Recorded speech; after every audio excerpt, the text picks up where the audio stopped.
Körpe goncasız, taze fidansız ben görmedim, hele gördüğün söyle. Var mıdır bir aşık didesi kansız?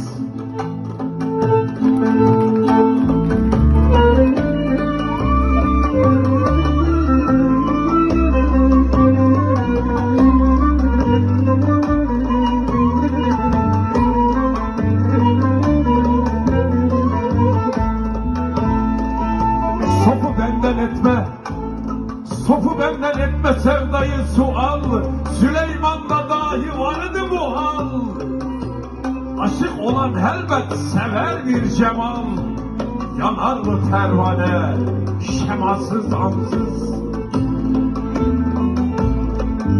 Gelsin, gelsin bu halımı görsün inansın. Allah'tan korkmasa kuldan utansın.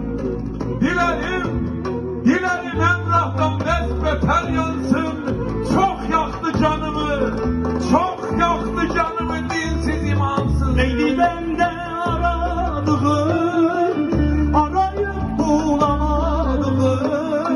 Neydi bende aradığın, arayıp bulamadığın?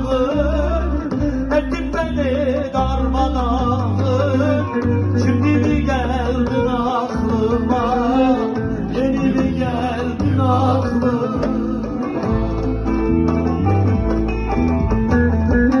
Gençliğim gittikten sonra, benim büküldükten sonra, nedenim geldikten sonra, şimdi mi geldin aklıma?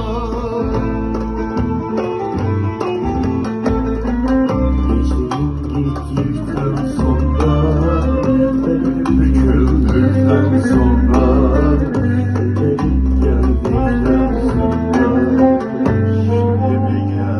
sonra, şimdi mi geldin aklıma? Ey mi?